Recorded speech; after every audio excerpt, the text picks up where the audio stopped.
Tema: ficha de detección de trastornos posturales en niños y adolescentes de 7 a 17 años. Evaluación estática.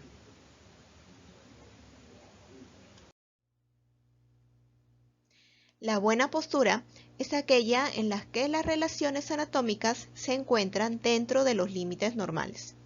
Depende del equilibrio músculo-esquelético, tanto axial como periférico, reguladas por el sistema nervioso central. Hay factores que pueden ser intrínsecos o extrínsecos que influyen en la buena postura, bípeda o en sedente. Estos factores son la herencia, maduración musculoesquelética, género, peso, condiciones ergonómicas del mobiliario, niveles de actividad física y factores emocionales. El mantenimiento de una postura correcta establece las bases para una buena calidad de vida. Trastornos posturales. En un trastorno postural, la postura se aleja demasiado de las referencias anatómicas. Esta puede presentarse a cualquier edad, pero son más frecuentes en niños y adolescentes. Una alteración postural sobrecarga las estructuras óseas, tendinosas y musculares, gasta el organismo de manera permanente y afecta sobre todo a la columna vertebral. La deformidad de un segmento repercute desfavorablemente sobre el resto de la anatomía. Es por ello, si tenemos un pie defectuoso, este puede alterar la posición de la rodilla, de la cadera y por ende de la columna vertebral. Las alteraciones posturales más comunes son las afecciones de la columna, como hiperlordosis, hipercifosis y escoliosis. Los factores que influyen en la aparición de los trastornos posturales tenemos los problemas congénitos, genéticos, traumáticos, infecciosos, sobrepeso o procesos degenerativos, además de las malas condiciones ergonómicas y la mala postura en posición bípeda o sedente. También conocemos que los trastornos posturales a largo plazo nos llevan a dolor o complicaciones musculoesqueléticas que van a tener un impacto en la calidad de vida del paciente. Por ello, nos llevan a limitaciones funcionales en sus actividades de la vida diaria y a discapacidad. Los cambios en el estilo de vida de la actualidad incentivan al sedentarismo, a la poca actividad física y por ende a un trastorno postural. Como conocemos, existe una alta prevalencia de trastornos posturales que inicialmente son asintomáticos, pero que a la larga van a producir dolor y discapacidad. Es por ello que es importante realizar la detección precoz y la derivación oportuna a niveles de mayor complejidad. Es por ello que se propone la ficha de detección de trastornos posturales. En esta ficha vemos que se registra la presencia o ausencia de alteraciones posturales en las diferentes regiones y planos anatómicos. Esta ficha tiene dos partes. Una, la cara anterior, donde está todo el desarrollo de la ficha según la evaluación que hagamos del paciente. Y la cara posterior tiene el instructivo. En la cara posterior de la ficha de detección de trastornos posturales podemos observar el instructivo, donde se encuentra detallado todos los puntos de la evaluación. Además, tenemos dos imágenes. Una es la imagen de la alineación ideal en vista posterior, donde se encuentran los puntos de referencia. Igualmente, observamos una figura con la alineación ideal en la vista lateral. También tenemos los puntos de referencia.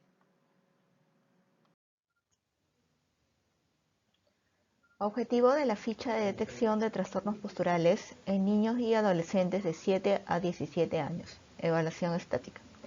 Facilitar la detección de las discapacidades relacionadas a los trastornos posturales por los médicos generales del primer nivel de atención. Ficha de detección de trastornos posturales en niños y adolescentes de 7 a 17 años. La ficha permite visualizar la columna, los miembros inferiores y los pies. En la parte inferior de la ficha colocamos los datos del paciente, como apellidos y nombres, fecha de nacimiento, número de DNI, género y edad.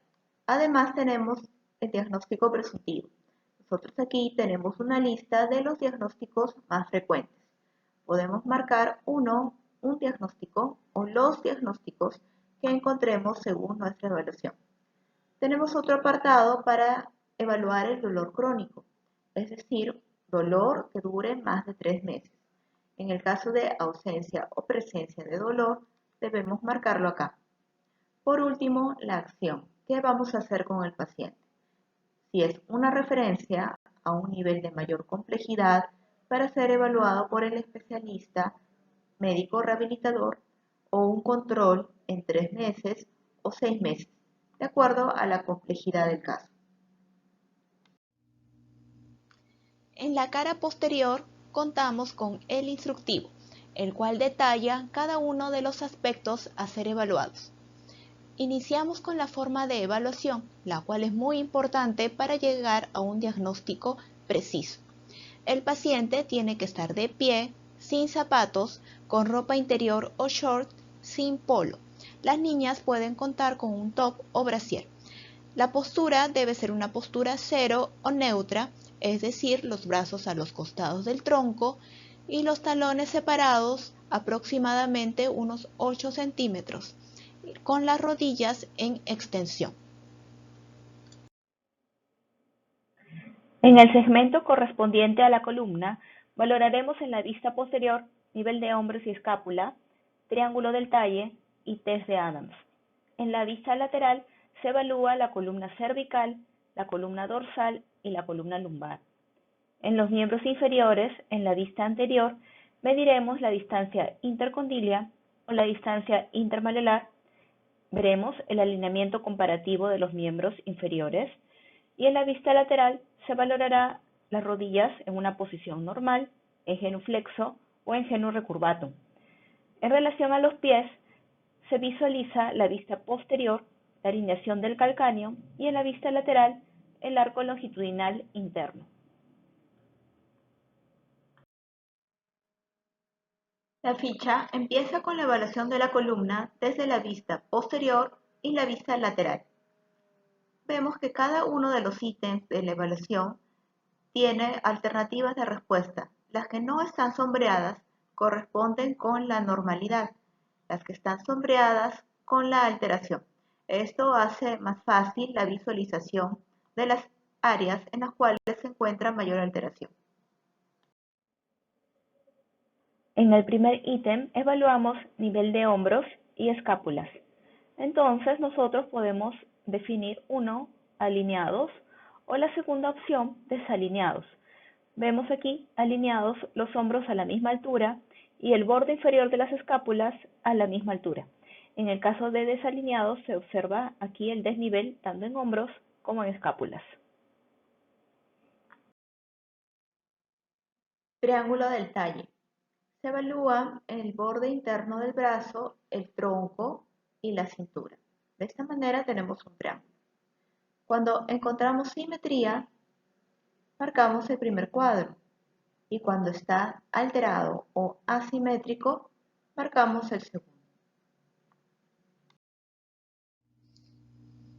En la evaluación también tenemos que considerar el test de Adams.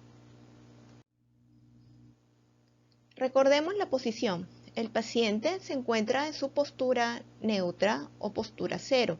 Le diremos que haga una flexión anterior del tronco manteniendo las rodillas en extensión.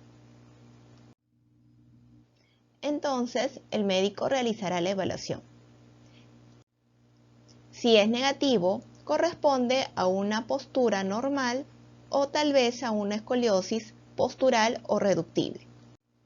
Aquí podemos observar la columna recta, es decir, las apófisis espinosas alineadas y el dorso simétrico. Cuando es positivo, corresponde a una escoliosis estructurada. Lo que observaremos es la desalineación de las apófisis espinosas y la gibosidad. Observamos ahora los signos clínicos de una escoliosis estructurada. Tenemos el desnivel de hombros y escápulas, la asimetría en el triángulo del talle y al realizar la maniobra, el test de Adams, esta flexión anterior del tronco con las rodillas en extensión, podemos apreciar la gibosidad. Si evaluáramos una postura correcta en un paciente, en la vista posterior, al observar el nivel de hombros, los observamos alineados entre hombros y escápulas, marcaríamos el primer cuadro. Al observar el triángulo del talle, si ambos son simétricos, el cuadro de aquí. Y en el caso del test de Adams, la flexión anterior del tronco con las rodillas en extensión, si el dorso es simétrico, el test de Adams es negativo. Se marca también el primer cuadro. Cuando encontramos alguna alteración de la postura, también tenemos la opción de marcar. En el caso del nivel de hombros y escápulas, si están desalineados, marcamos en este cuadro. El triángulo del talle de encontrarse asimétrico, marcamos acá. Y de apreciar un test de Adams positivo, también podemos marcar acá. En la ficha notemos también que cuando está sombreado nos ayuda a resaltar que eso es anormal o patológico. En la columna, en la vista lateral, debemos trazar una plomada. La plomada normal va por el conducto auditivo externo, el acromio, trocánter mayor, ligeramente delante de la articulación de la rodilla y ligeramente delante del malleolo externo. De esta manera observamos la columna cervical, la columna dorsal y la columna lumbar. Al evaluar nosotros la columna cervical, tenemos la opción para observar la posición de la cabeza. 1, una cabeza alineada, marcamos el primer cuadro, o 2, una cabeza adelantada, marcamos el segundo cuadro. La columna dorsal puede ser normal, es decir, una cifosis fisiológica, lo cual marcamos el primer cuadro. En el caso de hipercifosis, esta puede ser reductible, en el caso que corrija con la maniobra de autocorrección, por lo que marcamos el cuadro del medio.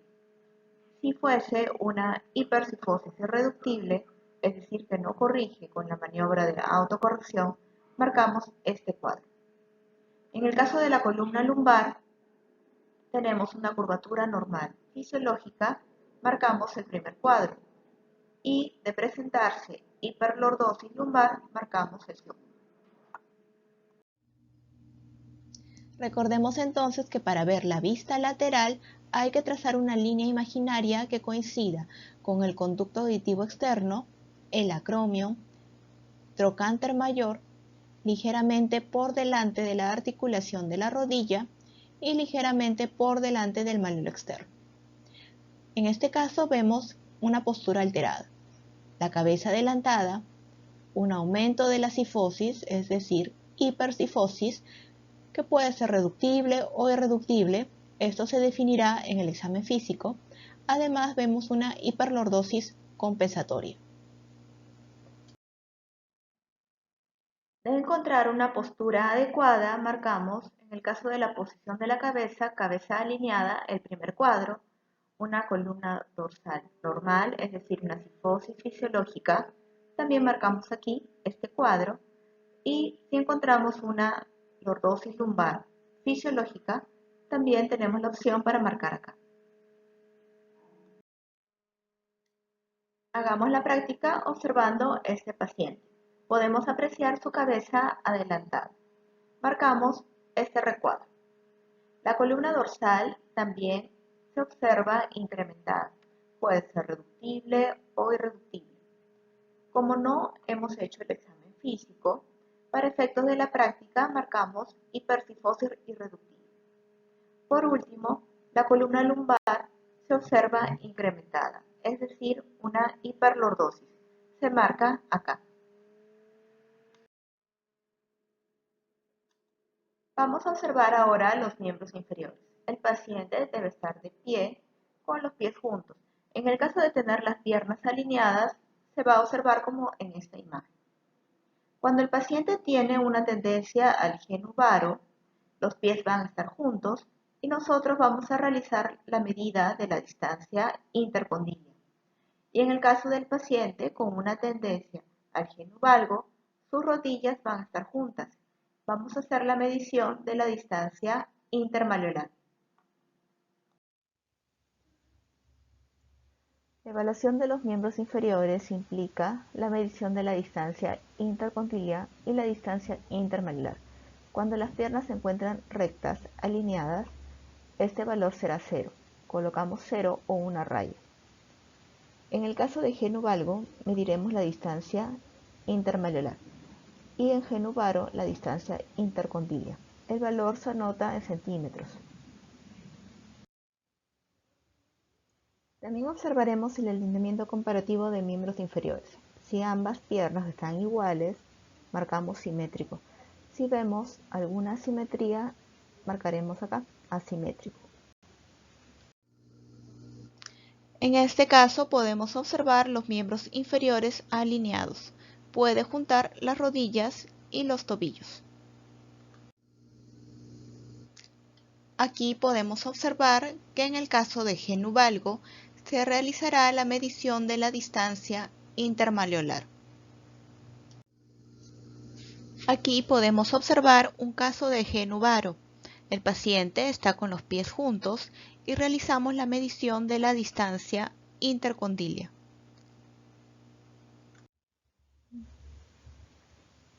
Tenemos esta sección para evaluar a partir de los 7 años.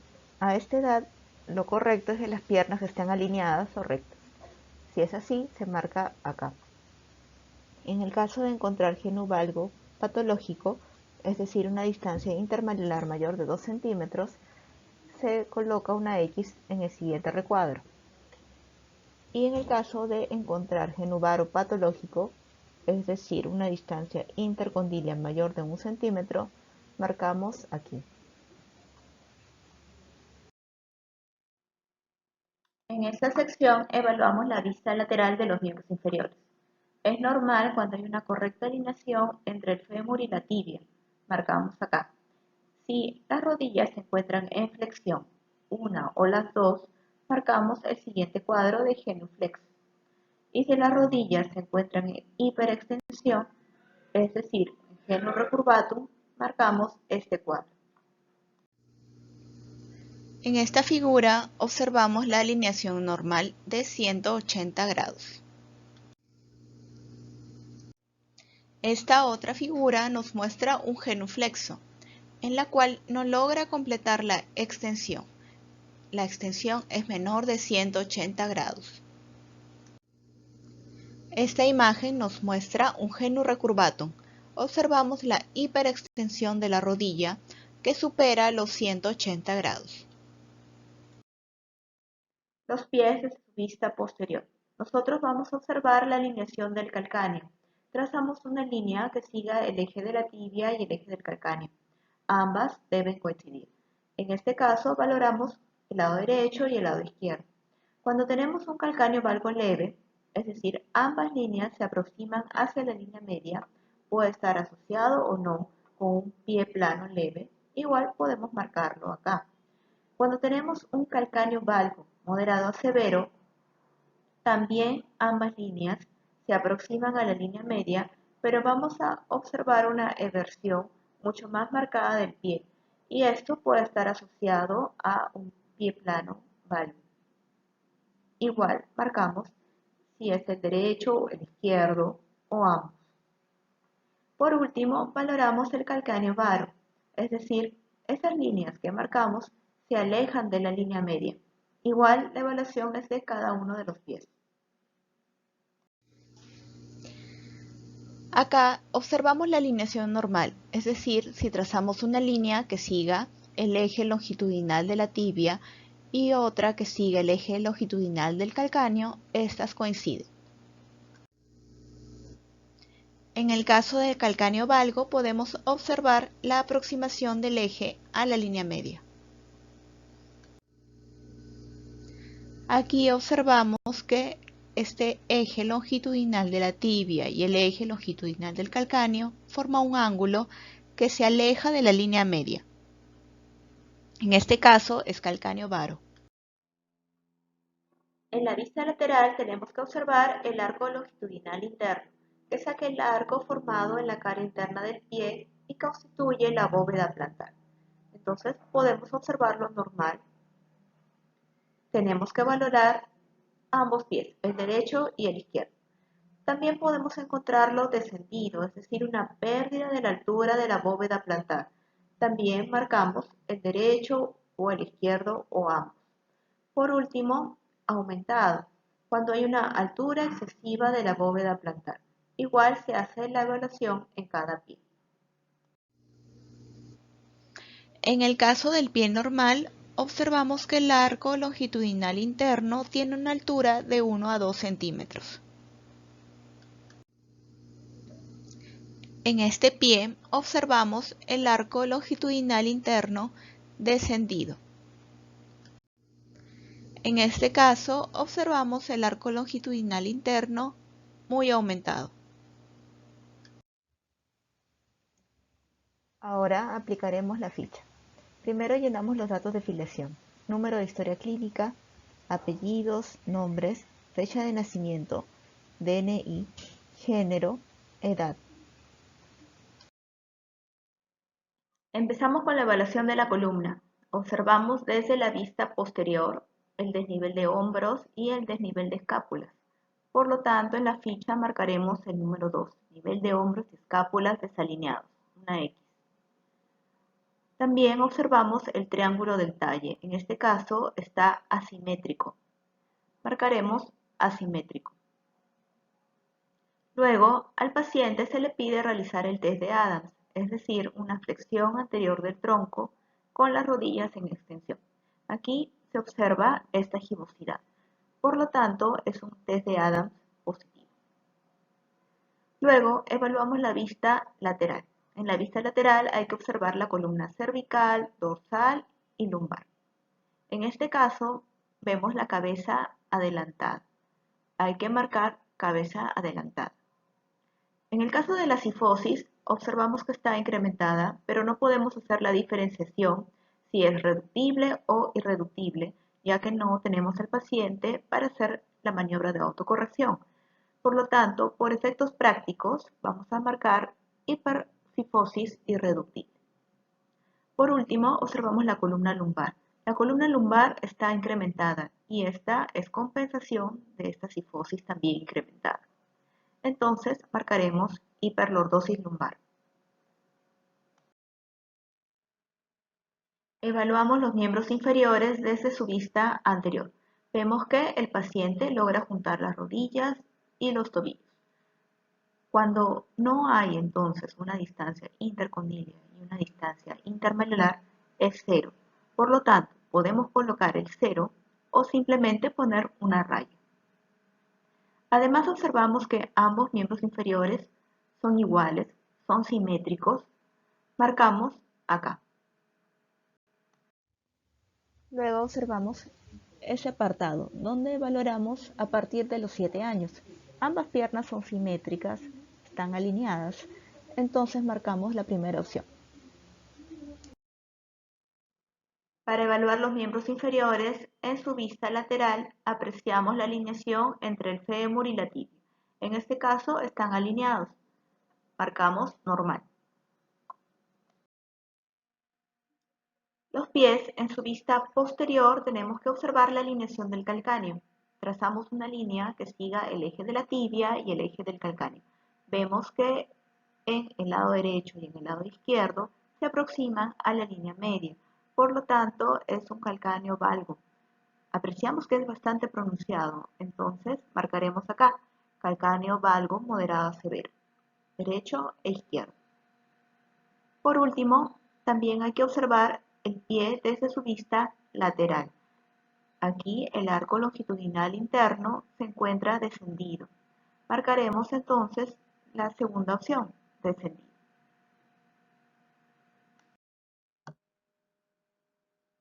Con nuestra evaluación podemos llegar a un diagnóstico presuntivo. Tenemos una escoliosis estructurada, hipercifosis dorsal estructurada, hiperlordosis lumbar, pie plano valgo, moderado severo, En el caso de dolor crónico, como no tenemos referencia del paciente, asumiremos por esta ocasión que no tiene dolor. Marcamos no. Y con respecto a la acción, con nuestra evaluación concluimos que el paciente amerita una referencia a un nivel de mayor complejidad para ser evaluado por un médico rehabilitador. No olvidar la firma y sello del evaluador, del médico, y la fecha en la cual se hizo la evaluación. Acción. Aquí tenemos tres alternativas. Una es la referencia cuando el paciente tiene patología estructurada, tiene dolor, o tras 6 meses de pautas y que el paciente no logre una mejoría. Control en 3 meses. Cuando tenemos alteraciones no estructuradas, cuando no hay dolor.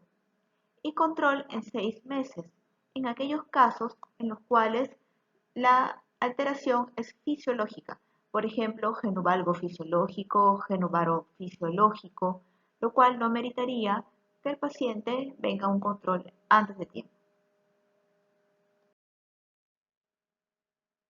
Conclusión.